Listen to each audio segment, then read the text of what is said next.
I'm expecting 2 more people, so I'm just delaying a little bit.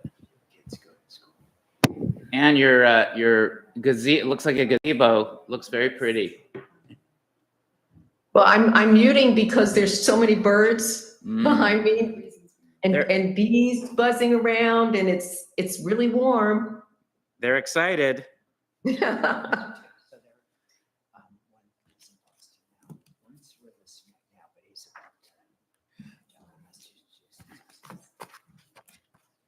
We'll just wait just a couple more minutes for Chris and Ken.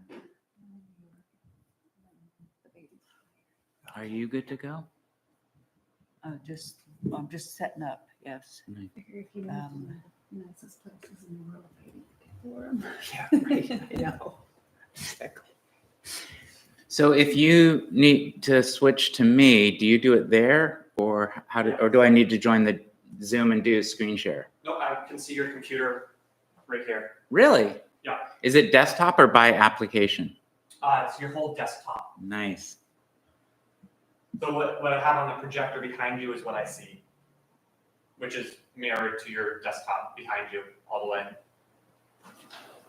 Oh, wow. Yeah. Did you want that up Me there? snorkeling. Yeah, sure. Okay.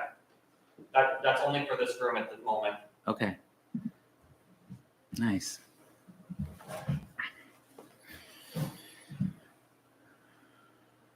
All right, well, maybe we should get started. Thanks for joining us, Danny. I see your name. Oh, you're off mute. Yep, I'm here. Hello. Hi. All right, well, let's call the meeting to order at 11:07, promptly on time. And I assume everyone has a copy of the agenda? I'll take that as a yes. Do you have any extra? Yes. Okay, great. Do you have an extra? Yeah, I put some down there. Thank you. Okay, so first, let's review the minutes from last time, which were a monstrous job. Thank you, Rhonda. 4 It pages. was a long meeting. Yeah, it was a long meeting. Any corrections or anything we need to modify in the minutes? Take that as a no. Do we have a motion to approve the meetings from the notes from last meeting? I think you have to do it. And I have to do it? I think so. I'll motion to. Okay. Do we have a second there? We have all in favor? Aye? Aye? Ann's being very quiet, but yeah. I know, you're an alternative. Okay. Thank you, Danny. Okay. Minutes are duly recorded. All right, moving on. Couple things for me to report. Today we have a visitor, Brian Boyd. Hi, Ken. We're largely on Zoom today, unfortunately. So Brian is here as a guest. He's somebody that I'm hoping will take an interest in joining our committee. As an update, as you know, Ann has moved to an alternate position. So we have 1 spot of our 5 members open. And I would love to fill that with Brian if he doesn't abhor being here today. So that would be great to have a full roster, our full 5. I filed our town report and sent you all a copy. I hope you approved of my summation of our last year. I tried to really call out Pat and Michael's contribution and everything we did. And it was interesting writing that up, just seeing how much we accomplished the last year. It was a lot. So that was great. And it's also interesting to see how much we have going forward. So the historic preservation ordinance has really taken a back seat this last month for me, trying to get our other projects completed and ready for this meeting, but I'll be returning to working on that. And it seems to me that the November election is a good target for us. 1, there'll be a larger turnout. 2, we won't have the conflict of Elm Street and some other controversies. So I think that should be our targeted date. So I've got to revise a draft, get your comments, get it to zoning, select board, get their input, and, you know, do a presentation and see who we can recruit and get on board and begin the process of getting it on the ballot. So I read again the Castine Preservation Ordinance, which I think is one of the better ones out there. Mhm. And I read it with a view towards the Elm Street School. Mm. And I think this is a good exercise for us to, you know, see what's important to us as far as what we can do with these historic buildings. Absolutely. And also how we interface with zoning and select board and where kind of our authority ends and begins and just what that process looks like.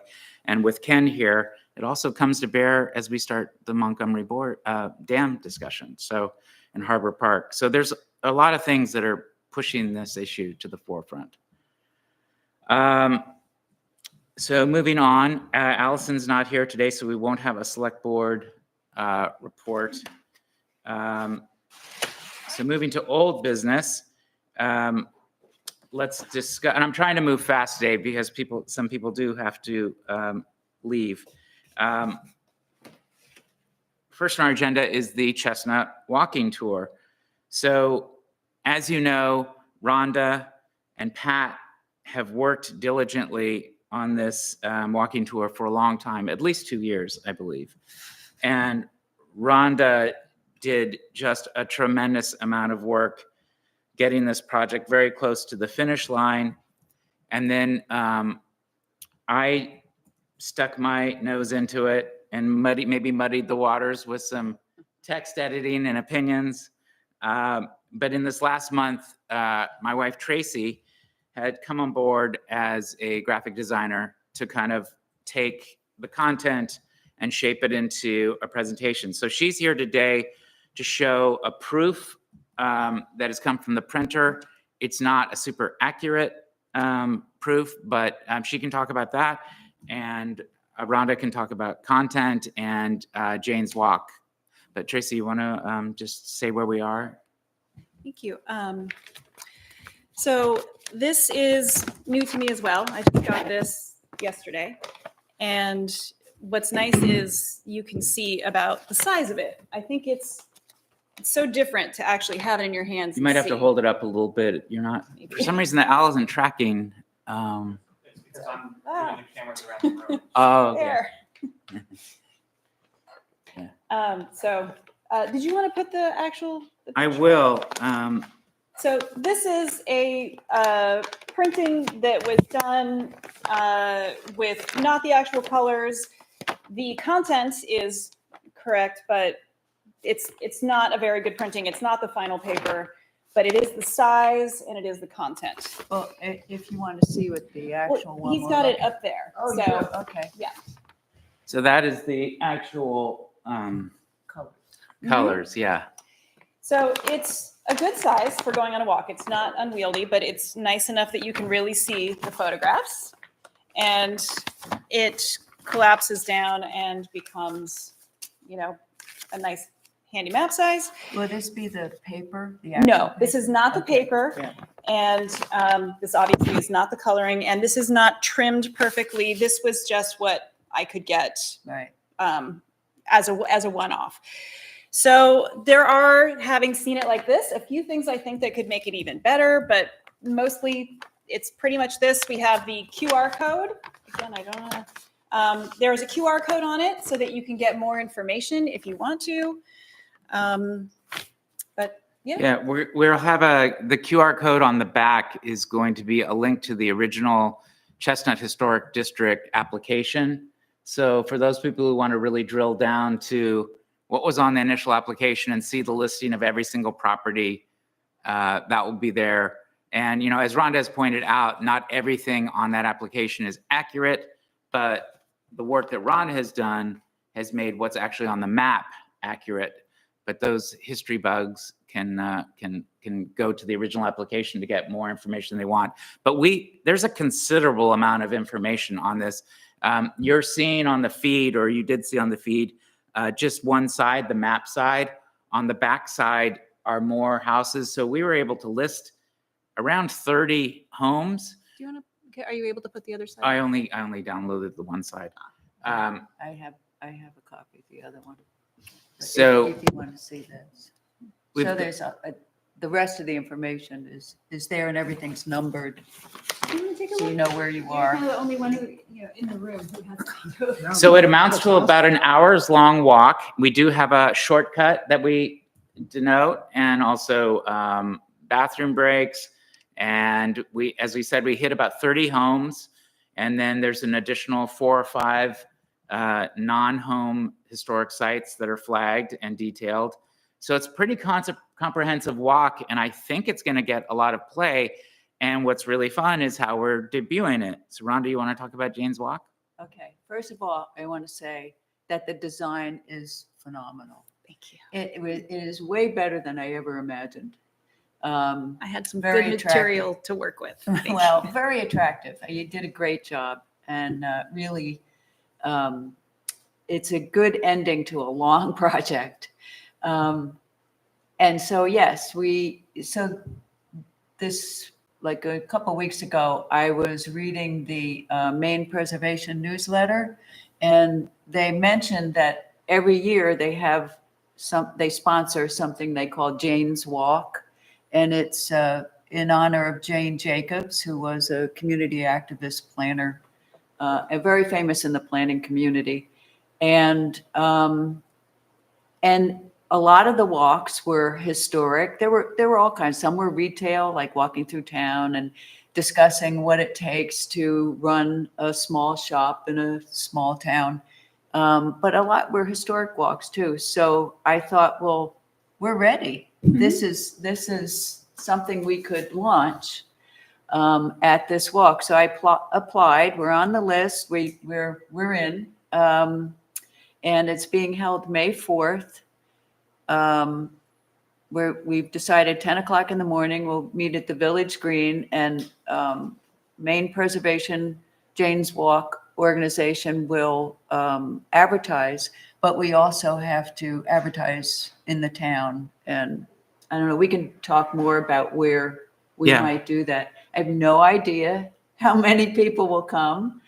I think if we get an article in the paper, we're going to be surprised at the article in the turnout. paper. Absolutely, that's- Yeah. And this is be a timely say that there's going to be another walk in the afternoon to Save the Dam Falls folks. On May 4th? Well, Jane's Walk has to be May 4th. I think that's Yes, the. Yeah, right, uh-huh. right. And they saw that there already was one in Camden at 10 o'clock, so they carefully chose 2 o'clock in the afternoon. So Oh, How did we they- didn't know how did that. they see that? it looks brand new.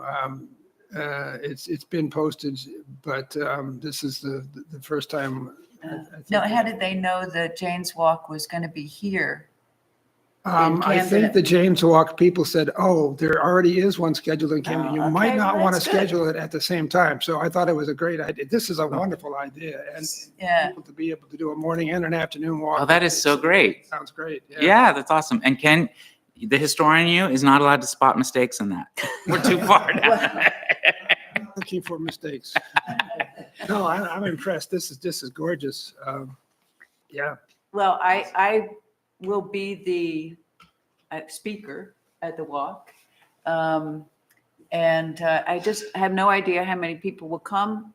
We're estimating it'll be 90 minutes, but I'm going to test it out at some point and figure out what I'm going to say. And so I'm looking forward to it. Yeah, and it's a global event. I think there's 200 walks around the world, and it's well promoted. And Tracy and I are going to help support Rhonda. And if anyone else is in town and just wants to act as a volunteer, or a sheep herder, yeah, just keep going that way.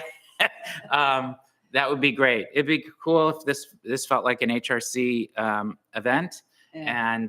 And it will be, the debut of this walk. The brochures are going to be finished printing just days before, so it'll be kind of cool. And that's the positioning we'll do for the press release, is that this is the debut of this new walk. Anne, And Rhonda, I am a retired tour manager, tour guide. And I am finding every reason that we have to leave Virginia and get back to Maine. So put me down to volunteer to assist. Okay, So I great. can do one more reason that we have to get out of here. And also because I am like a herder like no other. I mean, I have herded Lech Walesa and John Updike onto the bus, so I can take Nice. care of people. You ready to pull people off roofs and whatever it takes? Yeah. Well, That's thank great. you. Thank you. Oh my gosh, you would not believe what they'll do. Okay, that's great. And I just applaud both of these ladies. Like, Put me down. they have worked so hard the last few weeks. Like, it's funny when you see something finished, you don't realize how many hours went into it. It was a ton, especially when you have somebody muddying the waters like myself. And next year, Jacobs Avenue. There you go. Oh, and Tracy has also volunteered to make a poster promoting the Jane's Walk. Yeah. So I'm not sure where we'll be posting it, but probably the obvious French spots. Yeah. Okay, moving on. The Elm Street Amendment Ordinance. As you all know, I've been updating you with information on that. And on April 26th, unless memory serves wrong, we have the quote unquote workshop using Tom's language, where we are going to do a site inspection at Elm Street and then come back here for a Q&A with Maria Libby. And so we've put together that document of, I think it was 9 questions to the select board about the project. And that's what we'll kind of talk through with Maria. I'm really going to be leaning on other members' expertise in terms of the history of the location.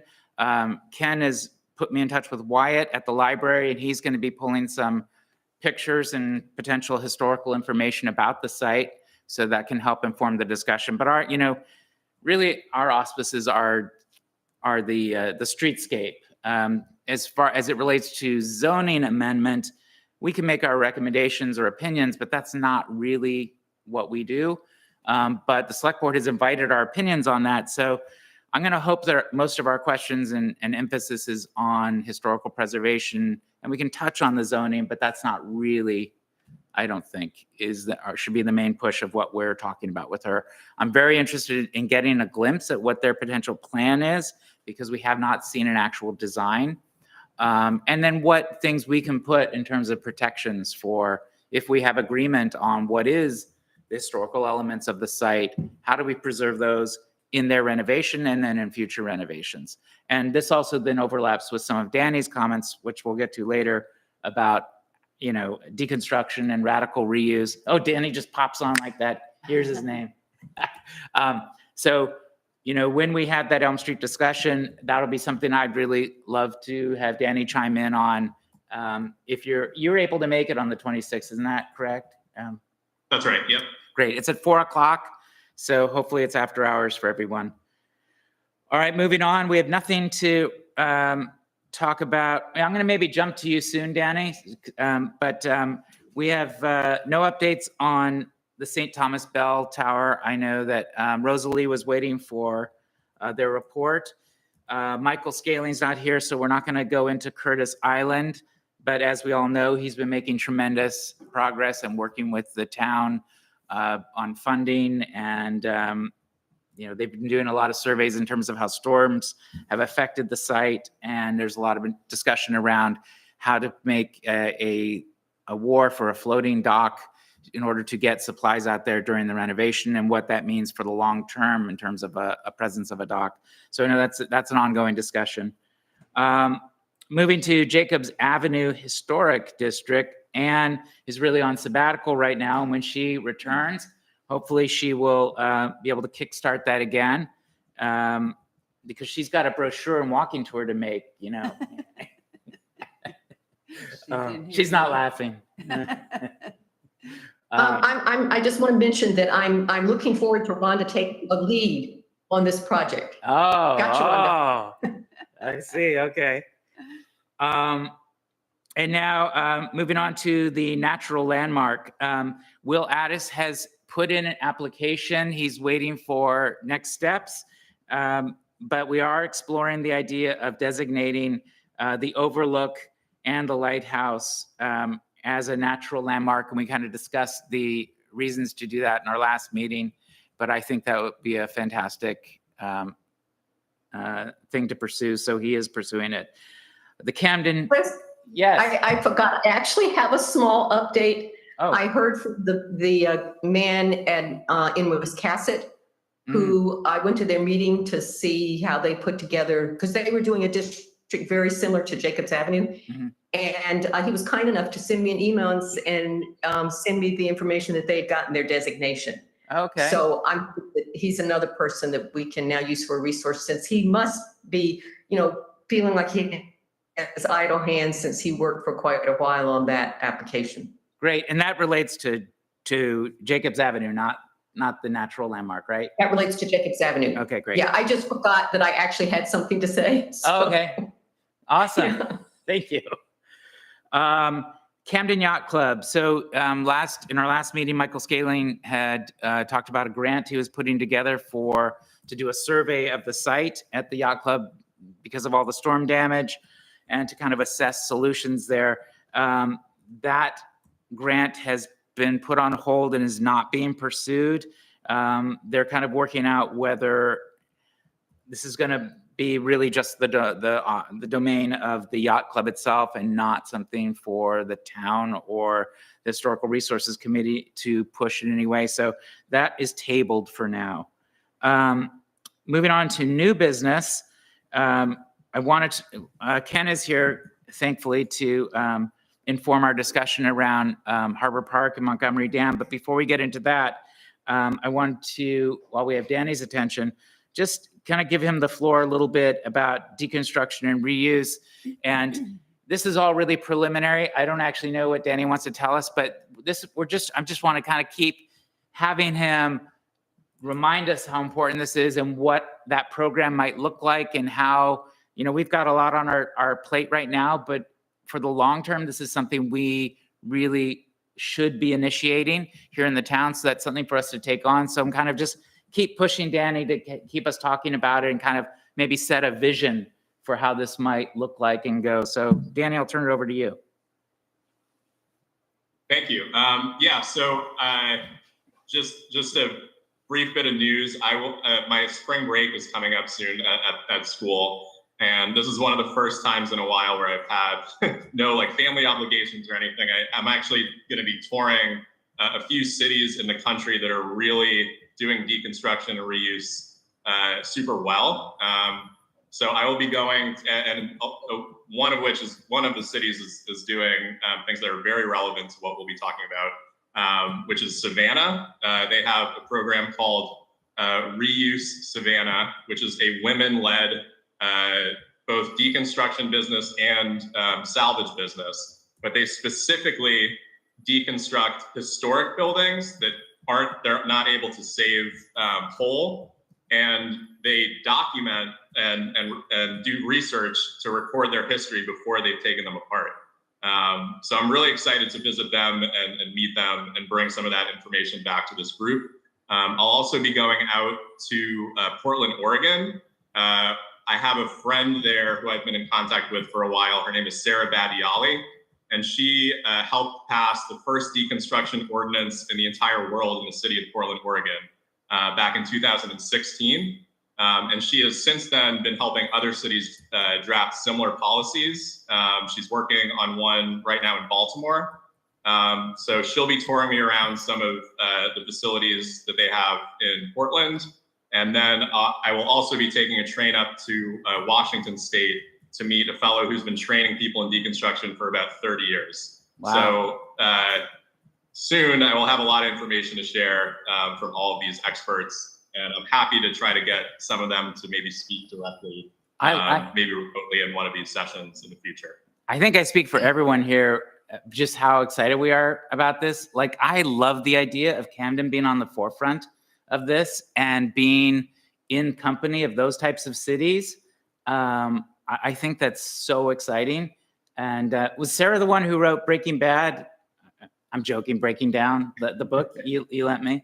Yeah, breaking it down. Yep. Yeah, Breaking It she's Down. the one that wrote that book. Yeah. Yeah. Great. Yeah. Awesome. Well, when are you going to be returning from your travels around the world? I'll be back. I think it's on the 21st of April. Oh, great. So our next meeting, you might be able to share what you learned. Oh yeah, absolutely. Great. I look forward to it. Please, I think you would do this naturally, but I think as you talk to these people, get them excited about, putting Camden on their roster or feathers in their cap of here's another city where we drafted. I'd love to be an early adopter here. So, yeah. Absolutely. And if anyone has specific questions they'd like me to ask when I'm visiting any of these places, I could maybe put together like a shared Google Doc or something and, throw your questions or anything on there that you want me to Maybe start the document and send it to us all, and maybe that'll trigger some people to contribute to it. Okay, I will do that. Awesome. All right. Yes. Before we move on, I wanted to ask Anne and you and anyone else who's interested, if we could meet before the Jane's Walk, May 4th, just to get our game plan together. Oh, on day of or day before? I don't think we meet again here until after May 4th. So I'll just send an email and see if anybody wants to. Would you want to do it the morning before or like end of day Friday, kind of a meet at Zoot kind of a thing, or? Yeah, we could do that. Okay. End of day Friday, Okay. on May 3rd. Okay. Okay, all right, thanks. Great.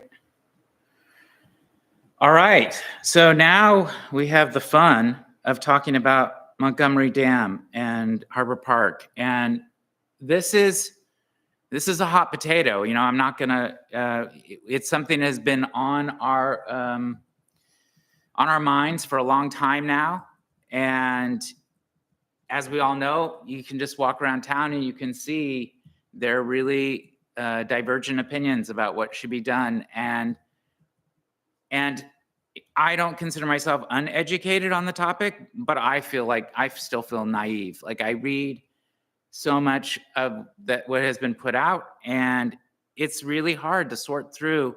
There is so much information being put out, and I have not wanted personally to speak in any way for the committee at large.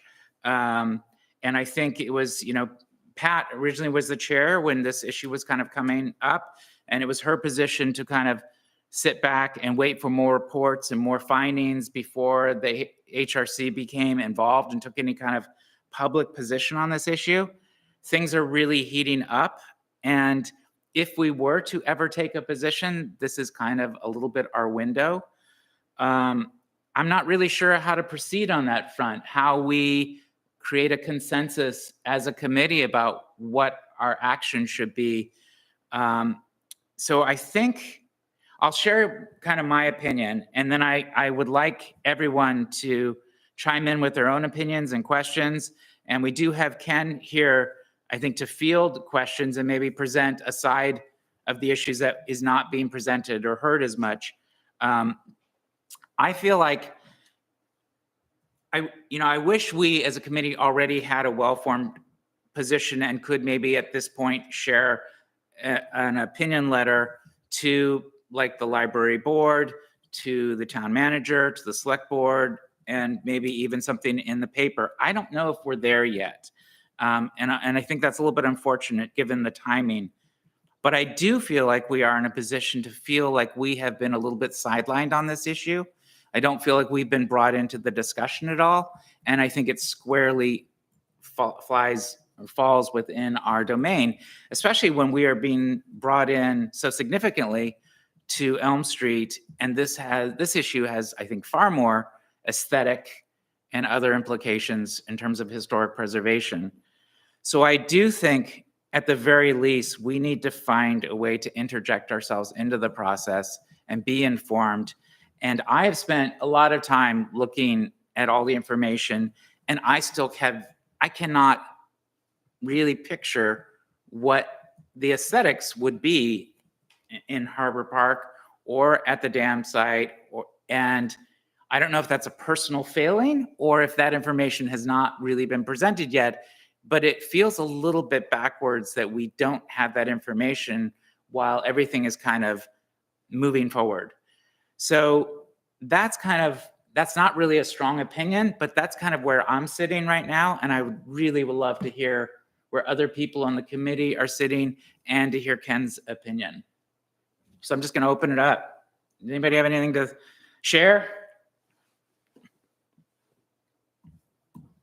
I will just say that I have been a fence sitter on all of this. And I think that when I read through everything this morning, I think that what Ken said about, Ken, I'm sorry if I don't quote you correctly, but it was about how we don't take a position on the dam itself, but we look at the ramifications of the options, the ramifications for the historic resources.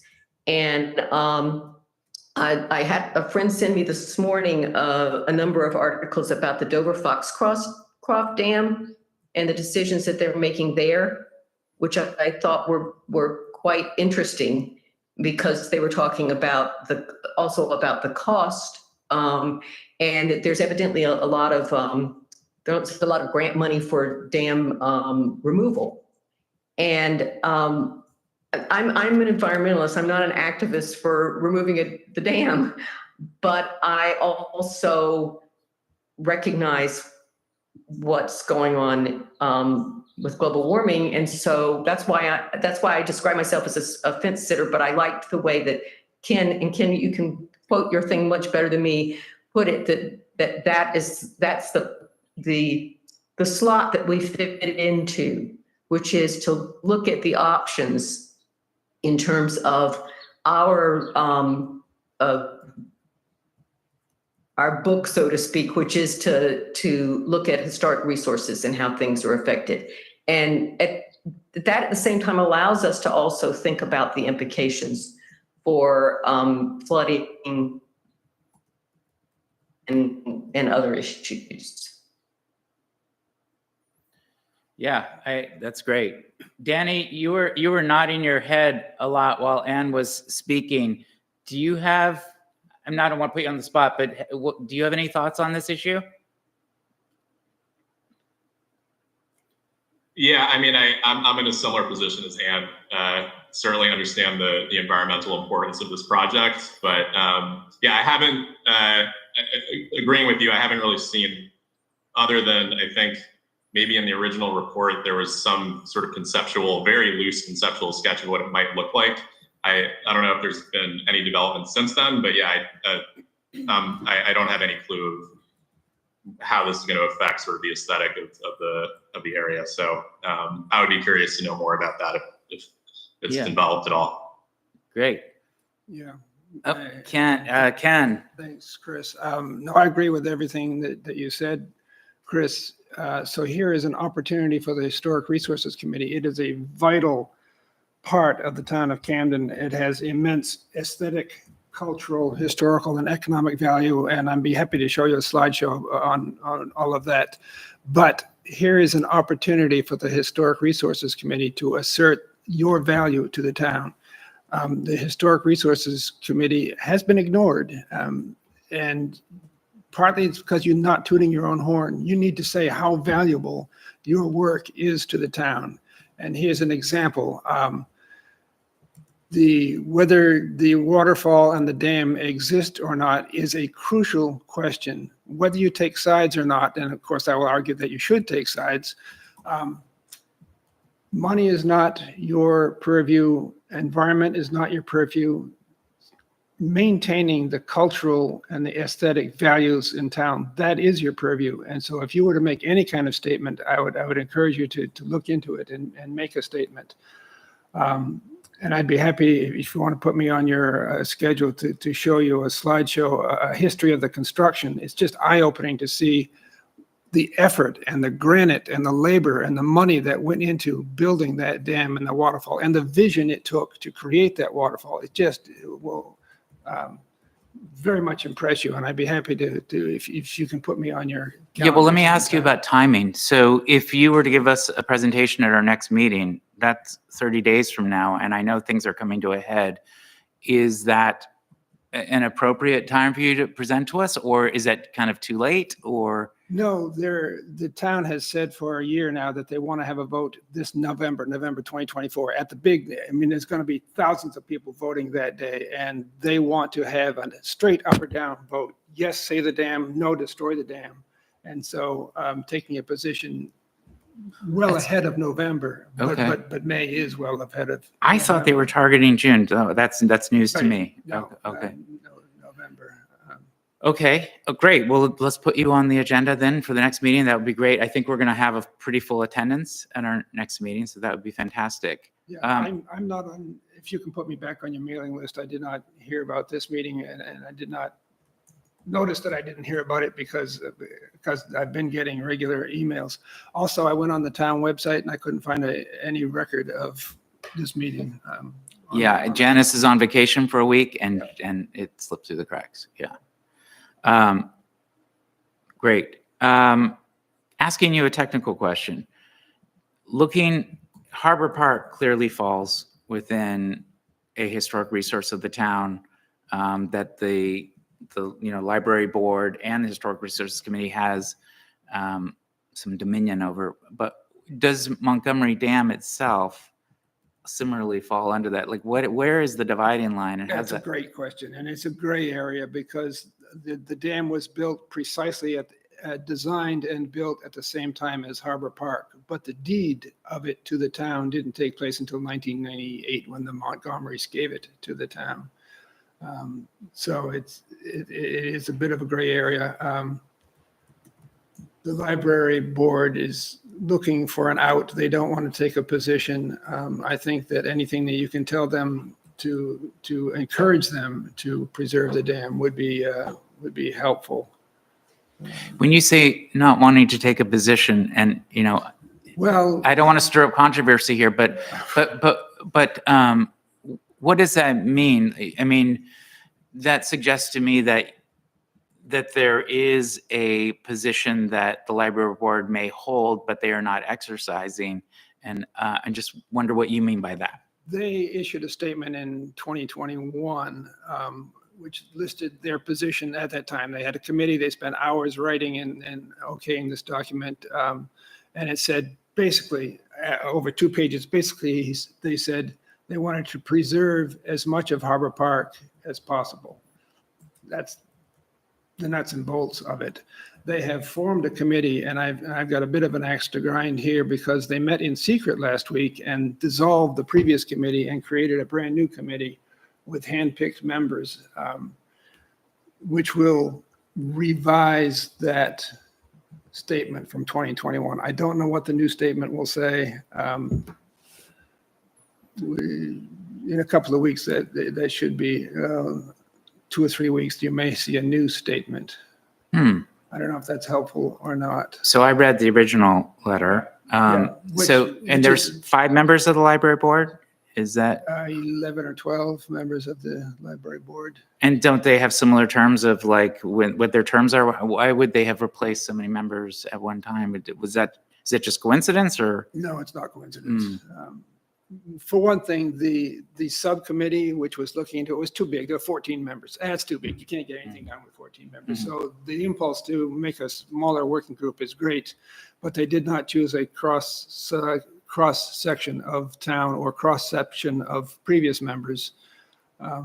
That's my beef, and I don't need to go Yeah. on about it.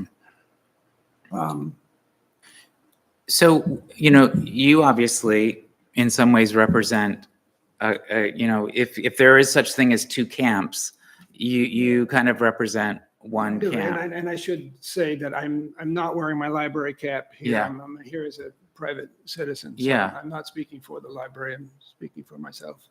So we can all kind of evaluate or educate ourselves on the environmental conversations and what have you. And then you start getting down to historical preservation, culture, aesthetics, and the aesthetics of the waterfall and the dam are one set of talking points.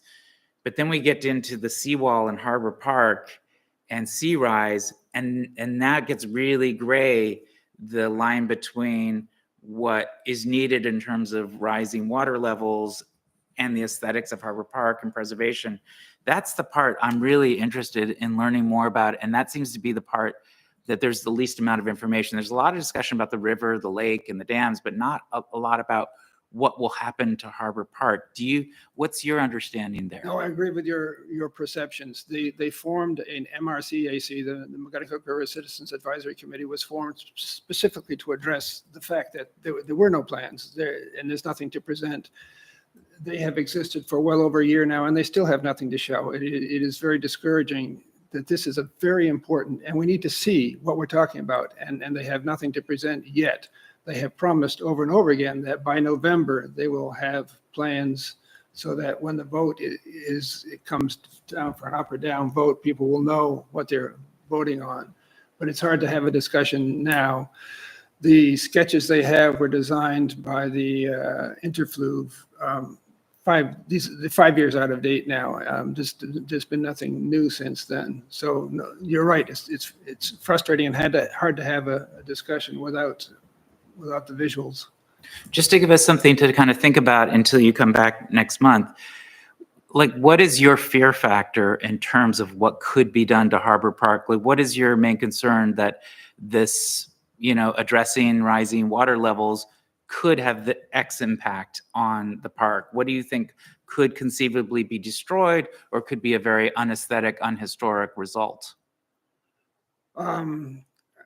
I'm going to back up a step and say that there are two different issues. There's the dam issue. The sea level rise will never reach the dam. So physically, budget-wise, the solutions for the dam are independent of the solutions to the seawall and sea level rise.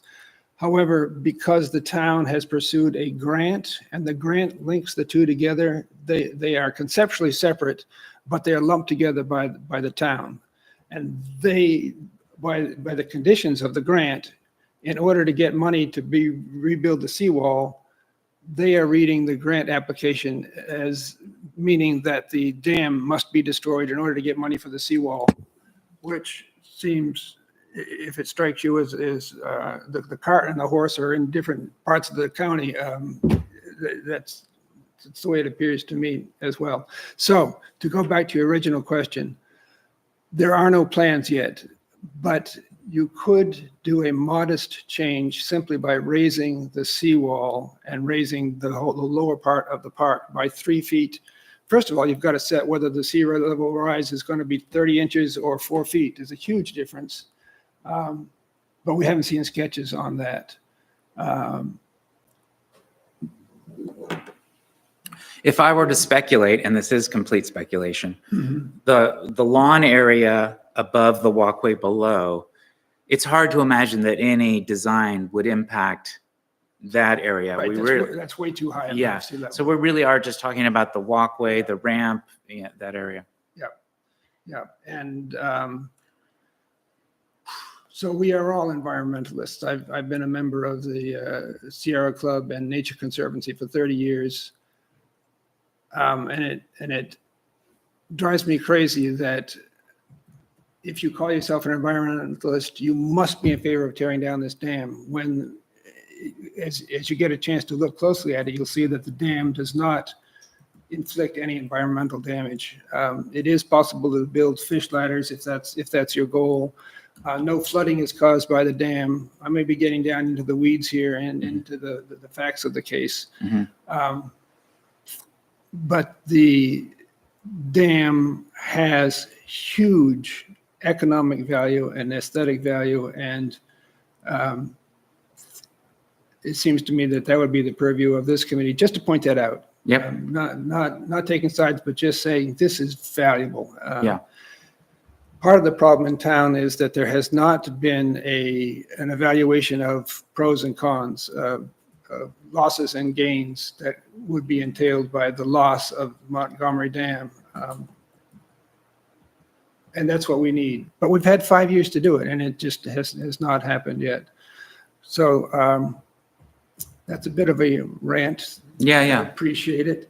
No, I thank you for informing us. You and- also asked in your email about the Bach family, and I can't speak for the Bach family. There still are Bach family. Fourth gen, there's Mary Louise Curtis Bach. She had 2 sons. There are 2 sons locally, Tony and Gordon Bach. Tony had a family and kids, so Gideon Bach is still in town. So he's the most local Bach.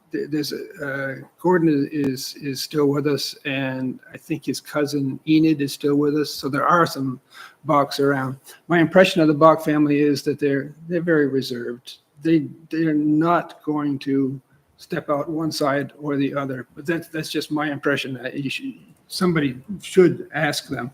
And the reason Chris asked is because it's in the deed that if the park ever stops being a park, it can revert to the Bach family. I'm dubious that would ever be enacted or even be part of the conversation, but I'm not a Bach. So. Yeah. I'm sure the town must have explored that, yeah. I have a question.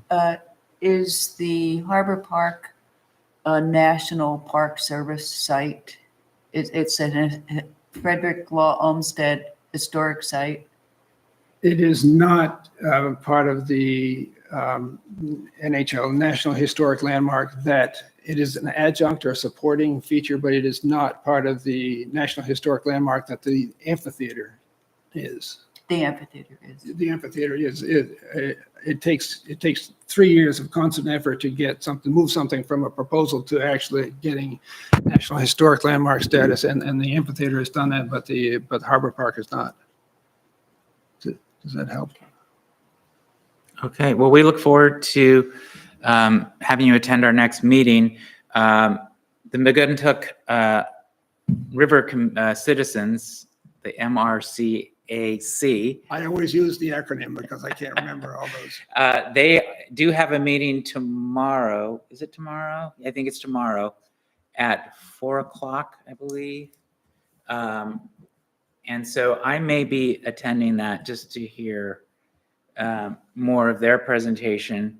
I've linked you all to their website, which is just a ton of information.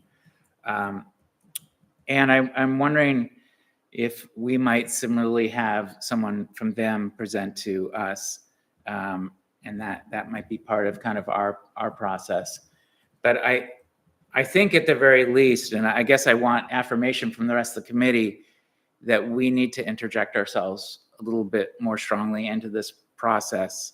And I just wanted to really see if I'm speaking for the committee, if there's agreement that, you know, like Elm Street, we need to be part of this process and stop sitting on the side.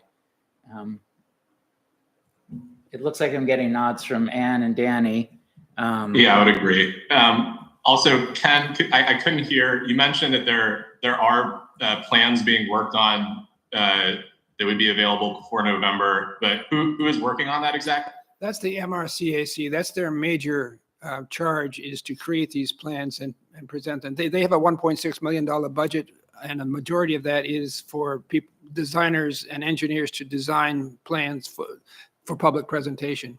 And supposedly there's time enough in the schedule for them to present it in charrette format and get feedback and go back and modify those plans. Okay. The time is extremely short.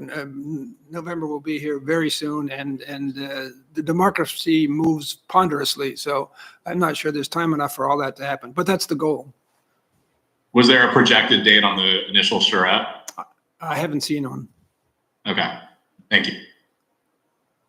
Well, I'm gonna be thinking about how to move us into this conversation. And if anyone has specific suggestions about a next step or something they'd like to see me do, please email me offline, and I'll fold that into kind of what we do next step. But I'm gonna assume I've got the committee's blessing to move us forward in this process. Okay. I just have one more question. What was the name of the company that did the sketches you said? It was part of the Interfluve. Interfluve has done 2 different reports on the river. Interflume? Interfluve, INTERFLUVE. F?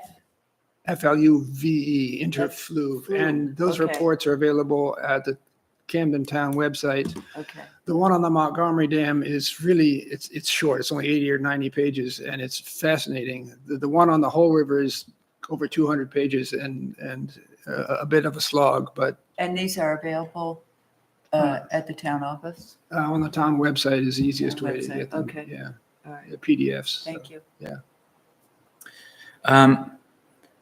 Do you mind throwing my computer back on these Zoom feed just for a second? I just wanted to show everybody the Jane's Walk website. I'll send a link to that so you guys can all check that out.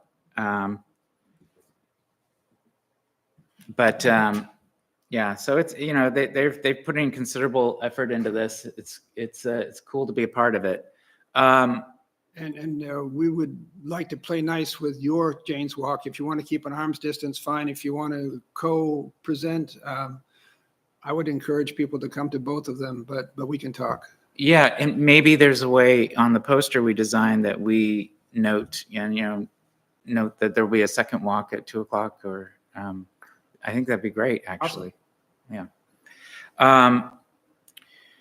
Okay, well, thanks everybody. That was a lot, and I feel like we moved pretty quick. Our next time we'll see each other will be at the Elm Street walkthrough. So please, if you have any background information on the site or questions for Maria, please put those front of mind. And then we'll have our walk and our next meeting. And hopefully Brian is not completely turned off and wants to move forward with joining the committee. We'd love to have you. And Brian, do you want to tell us just a little bit about yourself before we say goodbye? Like why are you even interested and a little bit about your background? It's the pay, I'm sure. It's what? The pay. Pay, yeah. the pay's Yeah, great, yeah. yeah. Well, I have a passion for history. I love Maine. I love this area. I've lived in Maine since 1992, I guess it was. We lived on Islesford, Little Cranberry Island, and that's where our eldest child was born. And since then, we lived in Thomaston for over 10 years, and I've been in Camden since 2010.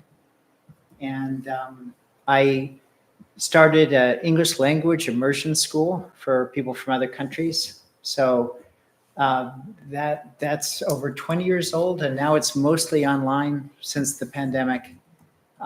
But for many years, students have come from all over the world, stayed with local families, and it's really been enjoyable to see how excited they are about being in Camden, and the perspective of when people coming from Chile, from Africa, from Europe and Asia, and seeing they fall in love with Camden. So, and I also teach literature, theater, and creative writing at the University of Maine. And I write fiction, poetry, and art. I write about visual art. I have a big interest in art history. And I know, Brian, you met Michael when he was installing the fire district plaque, right? You guys had a conversation. I think that then led to you coming here. Well, I think would be an invaluable perspective. I love the idea that you have had such a breadth of perspectives of people coming here from other countries and their impressions. And I think that'd be invaluable in terms of looking at our city through the eyes of our town, through the eyes of other people and other perspectives. I think that on a lot of issues, that would be invaluable. Yeah. Well, thanks. Yeah. Thanks for the invite. Yeah. Thank you. All right. Well, thank you, everybody. Until I see you in a few weeks, I think we're good. Any closing comments? Are we good? Do we have a motion to adjourn? I'll motion. All right, Rhonda's motion. Danny, do we have an aye? Okay. All right. You have an eye. All right. Meeting terminated. Thanks, everyone. Thank you.